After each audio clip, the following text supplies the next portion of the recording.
அன்பு நண்பர்களே, அவசிய செய்திகளின் இன்றைய செய்தி தொகுப்பை உங்களுக்கு வழங்குவது உங்கள் பேரன்புக்குரிய தொகுப்பாளினி நான் ஜனனி கணேசன். இன்றைய முக்கிய செய்திகளின் தொகுப்பை பார்க்கலாம். போர் நிறுத்தம் தற்காலிகம்தான், மீண்டும் சீண்டினால் பாகிஸ்தான் இருக்காது என நேற்று இரவு 8 மணிக்கு நாட்டு மக்களிடம் உரையாற்றிய போது பிரதமர் நரேந்திர மோடி பாகிஸ்தானுக்கு கடும் எச்சரிக்கை விடுத்துள்ளார். மீண்டும் ஒரு பயங்கரவாத தாக்குதல் நடந்தால் நாம் யார் என்பதை பாகிஸ்தானுக்கு காட்டுவோம். பாகிஸ்தான் நிலைத்திருக்க வேண்டும் என்றால் பயங்கரவாத முகாம்களை அழிக்க வேண்டும். போர் நிறுத்தம் தற்காலிகம்தான் என பிரதமர் மோடி தெரிவித்தார். மீண்டும் ஒரு பயங்கரவாத தாக்குதல் நடந்தால் நாம் யார் என்பதை பாகிஸ்தானுக்கு காட்டுவோம். எந்த விதமான அணு ஆயுத அச்சுறுத்தலையும் இந்தியா பொறுத்துக் கொள்ளாது, அதை சகித்தும் கொள்ளாது என பாகிஸ்தானுக்கு கடும் எச்சரிக்கை விடுத்துள்ளார். நமது ஒட்டுமொத்த படைகளும் உச்சபட்ச விழிப்பு நிலையில் உள்ளன. போர்க்களத்தில் ஒவ்வொரு முறையும் நாம் பாகிஸ்தானை தோற்கடித்திருக்கிறோம் என கூறிய பிரதமர் திரு நரேந்திர மோடி, இந்தியாவால் கொல்லப்பட்ட பயங்கரவாதிகளுக்கு பாகிஸ்தான் ராணுவம் மரியாதை செய்திருக்கிறது. எதிர்காலத்தில் பாகிஸ்தான் நிலைத்திருக்க வேண்டும் என்றால் அவர்கள் தங்கள் பயங்கரவாத முகாம்களை முற்றிலும் அழிக்க வேண்டும். இல்லையெனில் பயங்கரவாதத்துக்கு பாகிஸ்தான் பலியாக நேரிடும் எனவும் பிரதமர் மோடி உறுதிபட தெரிவித்துள்ளார். பிரதமர் அலுவலக அதிகாரி பேசுவதாக கூறி தொலைபேசி மூலம் INS விக்ராந்த் பற்றிய தகவல்களை சேகரிக்க முயன்ற நபர் கேரளாவில் கைது செய்யப்பட்டுள்ளார்.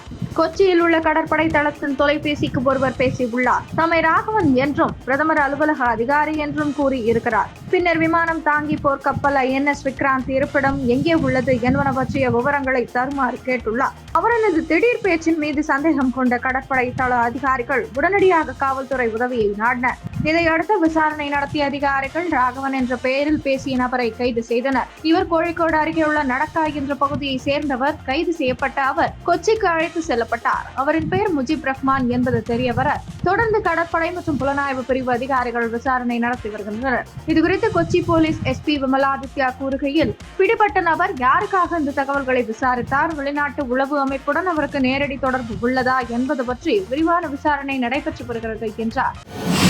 இந்தியா பாகிஸ்தான் இடையே அணு ஆயுத போர் ஏற்படுவதை தடுத்து நிறுத்திவிட்டேன் என்று அமெரிக்க அதிபர் ட்ரம்ப் தெரிவித்துள்ளார். இந்த வாரத்தில் இந்தியா பாகிஸ்தான் இடையிலான அணு ஆயுத மோதல் ஏற்பட இருந்ததை எனது நிர்வாகம் தடுத்து நிறுத்தியுள்ளது. அது மிகவும் மோசமான அணு ஆயுத போராக இருந்திருக்கும். பல லட்சம் பேர் கொல்லப்பட்டிருப்பார்கள். இதற்கான முயற்சிகளை மேற்கொண்ட துணை அதிபர் பென்ஸ், வெளியுறவு அமைச்சர் ரூபியோ ஆகியோருக்கு நன்றி கூற விரும்புகிறேன். நிலைமையின் தீவிரத்தை இந்தியா மற்றும் பாகிஸ்தான் நாடுகளின் தலைவர்கள் உணர்ந்து கொண்டனர். அவர்களுக்கு நாங்களும் உதவி செய்தோம். நாங்கள் உங்களுடன் நிறைய வர்த்தகம் செய்ய இருக்கிறோம். எனவே இந்த போரை நிறுத்திக் கொள்வோம் என்று கூறினேன். நீங்கள் போரை நிறுத்தாவிட்டால் நான் உங்களுடன் வர்த்தகம் செய்ய மாட்டேன் என கூறினேன். இந்த வகையில் வர்த்தகத்தை யாரும் பயன்படுத்த மாட்டார்கள்.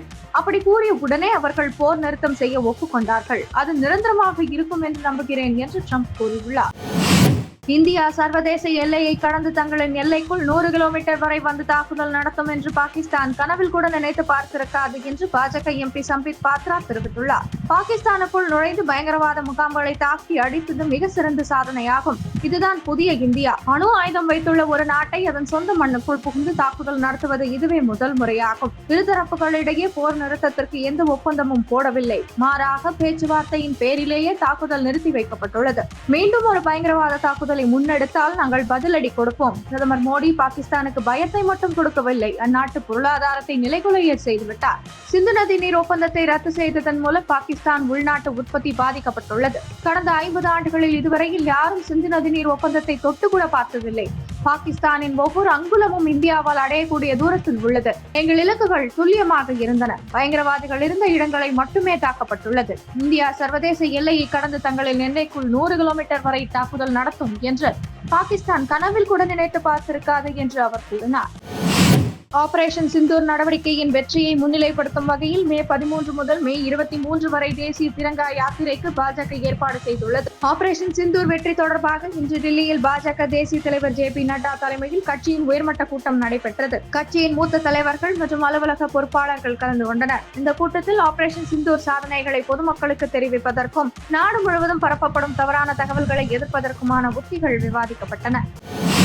மும்பை பங்கு சந்தை குறியீட்டு எண் சென்செக்ஸ் 2975 புள்ளிகள் உயர்ந்து 82,429 புள்ளிகள் நேற்று முடிந்தது. அதேபோன்று தேசிய பங்கு சந்தை நிப்டி 912 புள்ளிகள் உயர்ந்து 24,920 நிறைவடைந்தது. இந்தியா பாகிஸ்தான் சண்டை நிறுத்தம், அமெரிக்கா சீனா இடையிலான சுவிட்சர்லாந்தில் வைத்து நடைபெற்ற வர்த்தக பேச்சுவார்த்தைகள் ஆகியவையே பங்கு சந்தைகளின் சீரான முன்னேற்றத்துக்கு காரணம் என்று முதலீட்டாளர்கள் தெரிவித்துள்ளனர். பாகிஸ்தானுக்கு எதிரான இந்தியாவின் ராணுவ நடவடிக்கையான ஆபரேஷன் சிந்தூரால் ஈர்க்கப்பட்டு யூபி மாநிலத்தில் பிறந்த 17 பெண் குழந்தைகளுக்கு சிந்தூர் என்று பெயர் சூட்டியுள்ளனர்.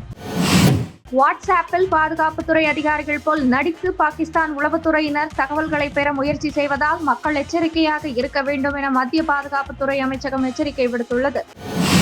தமிழகத்தில் மே 14, 15ஆம் தேதிகளில் ஓரிரு இடங்களில் கனமழை பெய்யக்கூடும் என சென்னை வானிலை ஆய்வு மையம் தெரிவித்துள்ளது. நீலகிரி, கோவை மற்றும் ஈரோடு ஆகிய 3 மாவட்டங்களில் ஓரிரு இடங்களில் கனமழை பெய்ய வாய்ப்புள்ளது. மே 14ஆம் தேதி நீலகிரி, கோவை, திருப்பூர், திண்டுக்கல், ஈரோடு, தர்மபுரி, கிருஷ்ணகிரி, திருப்பத்தூர், சேலம் மற்றும் திருவண்ணாமலை மாவட்டங்களில் ஓரிரு இடங்களில் கனமழை பெய்ய வாய்ப்புள்ளது. மே 15ஆம் தேதி நீலகிரி, கோவை, ஈரோடு, கிருஷ்ணகிரி, தர்மபுரி மற்றும் திருப்பத்தூர் மாவட்டங்களில் ஓரிரு இடங்களில் கனமழை பெய்ய வாய்ப்புள்ளது.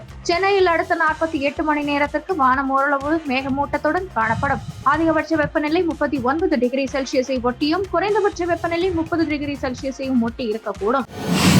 வர்த்தக போரை முடிவுக்கு கொண்டு வரும் வகையிலும் 90 நாட்களுக்கு பரஸ்பர வரிகளை அமெரிக்கா, சீனா ஆகிய இரு நாடுகளும் திரும்ப பெற ஒப்புக்கொண்டன. அதே நேரத்தில் பரஸ்பர வரிகளை குறைக்க இரு நாடுகளும் ஒப்புதல் அளித்துள்ளன.